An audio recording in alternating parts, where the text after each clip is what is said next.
HT of the future. Yeah, so I was going to ask you about that. A couple of Daytons ago, you guys made a pretty good mea culpa or explanation. We tried and we couldn't quite get there, and it was harder than you thought.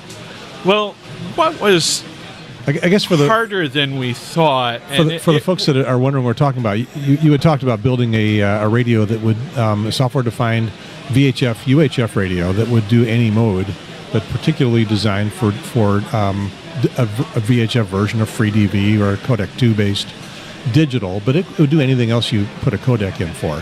Yeah, and you were trying to make a mobile radio out of that, and turned out, well, you explain it. Okay, so we're two guys. We're essentially doing this on Pocket Change. And we also have a lot to learn. And so what happened was there was more noise in that system than we expected there to be. And that has to do with the digital and the analog being sort of close together, and also other noise sources. There are oscillators, there are regulators, everyone makes noise. So we ended up with a radio that was noisier than we wanted. And the other thing that was happening is other people were making SDR boards.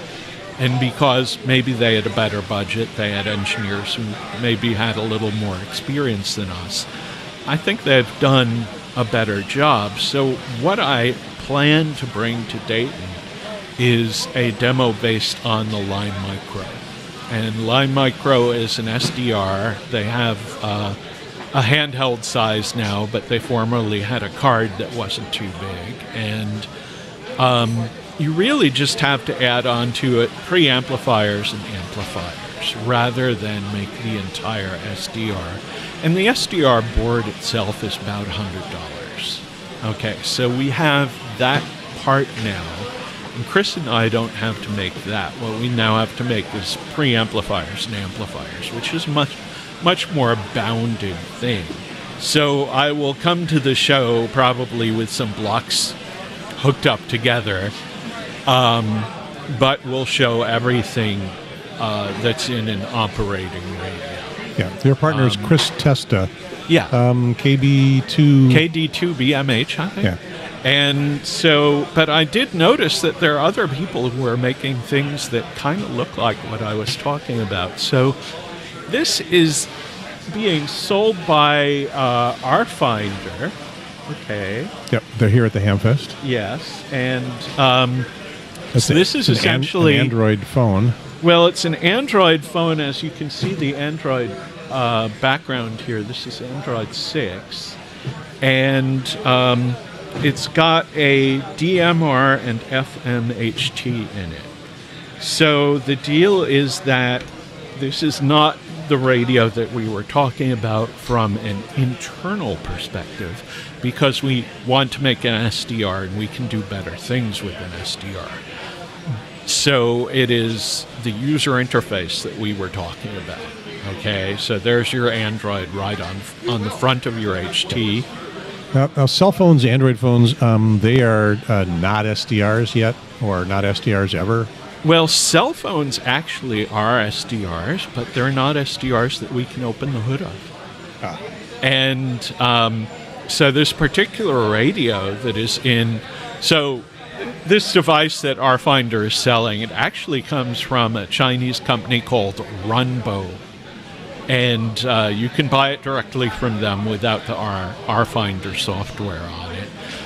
What RFinder is adding is the entire repeater book in the HT, and then it's got the GPS built in, so it just tells you all of the closest repeaters to where you are. And right now, it does it using the internet, but they're going to change that so that the whole database is in the HT.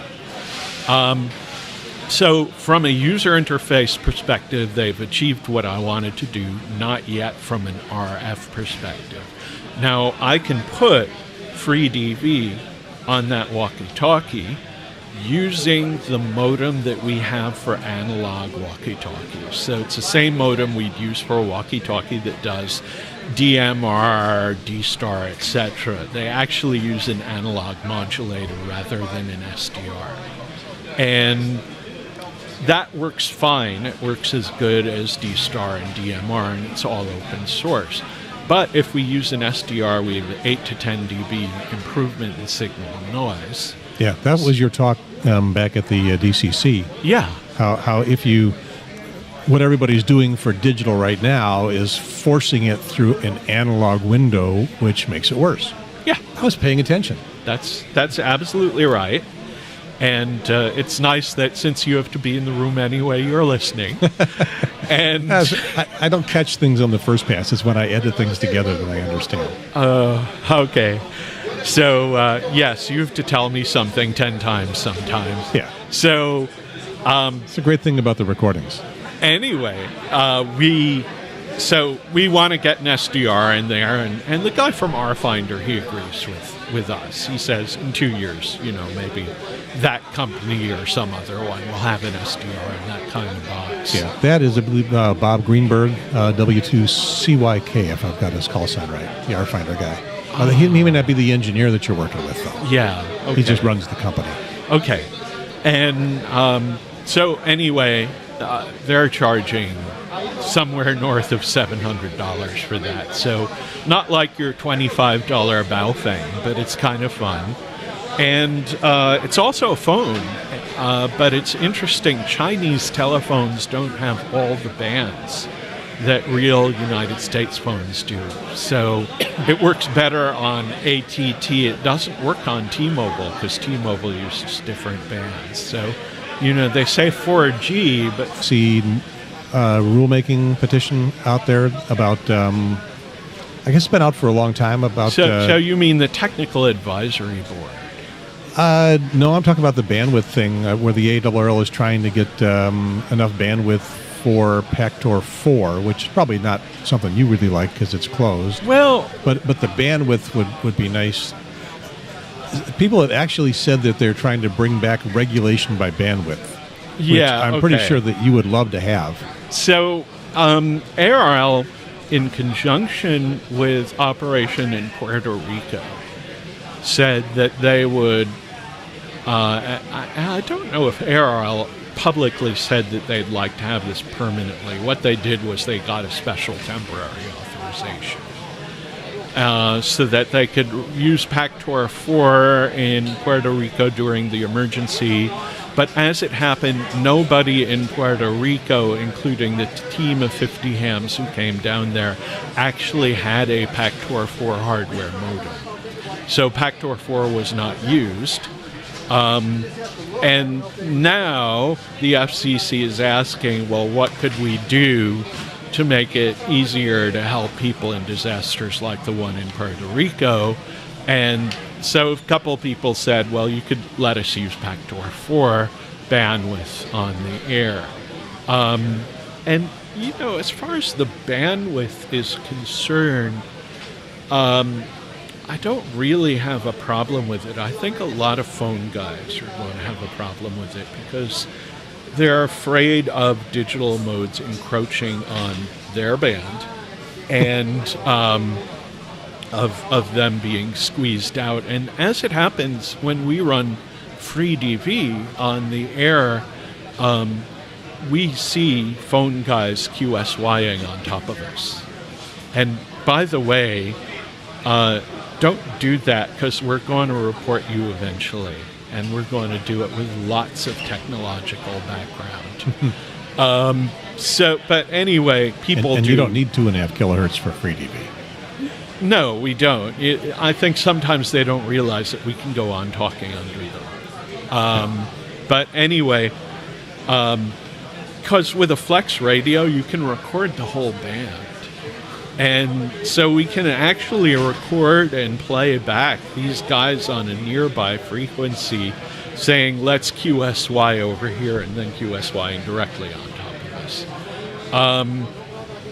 So anyway, people deserve to operate the way that they want. If they're phone guys, if they're AM guys, the AM guys want a wider bandwidth too.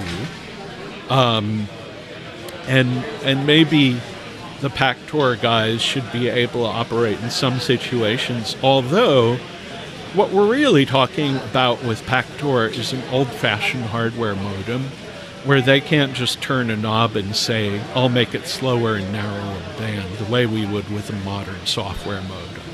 So that's going to be in my reply comment, is that, we can't make this rule around obsolete hardware rather than today's technology. But you were a supporter of a regulation by bandwidth back when that was a proposal, 15 years ago? Yeah, well, Bonnie, I forgot her last name, first made that 15 years ago, and that was an interesting point in ARRL's history. That is the first petition for rulemaking made by ARRL that they withdrew under pressure of their own membership. Yeah, and I think the issue then and still is CW operators who don't like automated digital stations roaming the band. So that's one thing. I mean, I think there are a lot of older mode operators who are now getting into digital because of WSJT, and that are now more open to digital than they were previously, especially because they can achieve DX that they never could achieve otherwise, even using CW, and especially using phone. Yeah. So I think that we'll see attitudes change. But what I have proposed a number of times, and what I'll probably propose again, is that we go with rules that are very similar to the rules that are currently being used by the rebel nation of Canada. Okay, home of the evil regulation by bandwidth, which apparently they implemented 10 or 20 years ago without our noticing. Yeah. And nobody's saying we have all this harmful interference from Canada. That's because there's only like 20 or 30 Canadian hams. But do you know the details of what they implemented? Oh, yes. It's on their website. Well, they're not hiding it, but I'm just wondering if we can tell people, because I don't know what they are. Well, I mean, the main thing is the general bandwidth that you would get on most of our phone bands is about 5 kilohertz. And I, somewhat naively, thought, well, that's going to be fine. The SSB guys will all fit in that with no trouble at all. And then I started getting emails from the AM folks. The AM folks said, hey, are you trying to illegalize us? And the correct answer to that is, I have no good reason to. So the next time that I submit that, maybe it will include a section on allowing legacy modes to continue. Okay, where a legacy mode is AM radio telephone. We have no reason to make it illegal, even if we say you can do anything you want within 5 kilohertz. Maybe you can do these specific modulation designators within specific bandwidths.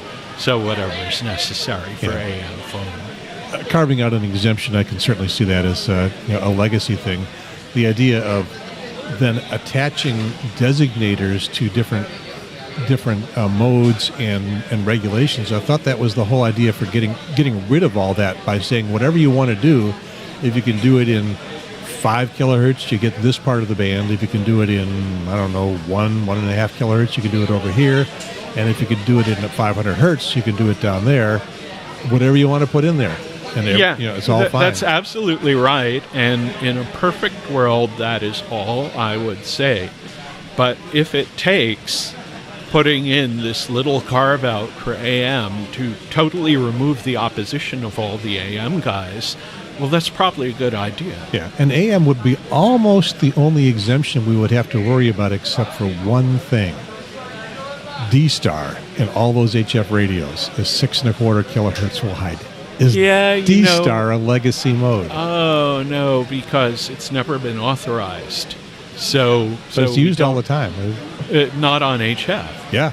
Oh, okay. Yeah. It's. I don't think it's actually legal on HF. Yeah, it's in the 9100. It's in the it's not in my 7000, but it's in the 7100.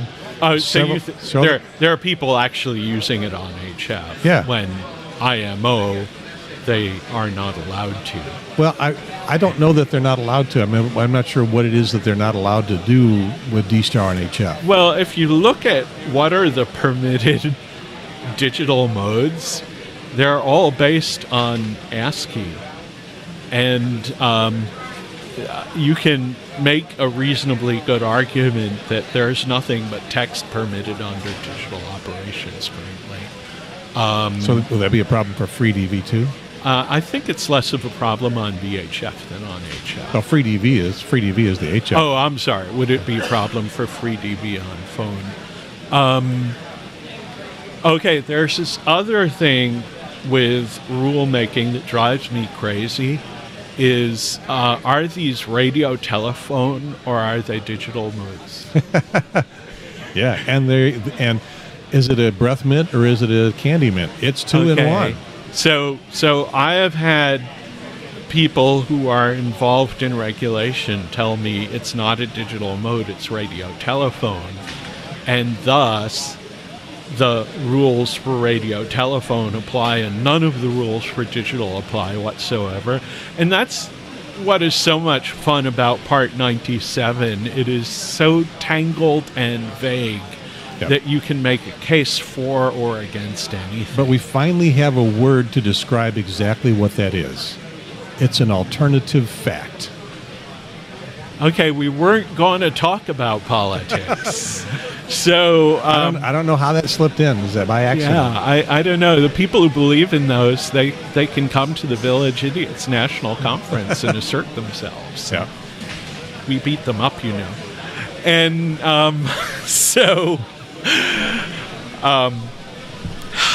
well, that's been enough topics, hasn't it? I think we've covered just about all of it. You go into the Tapper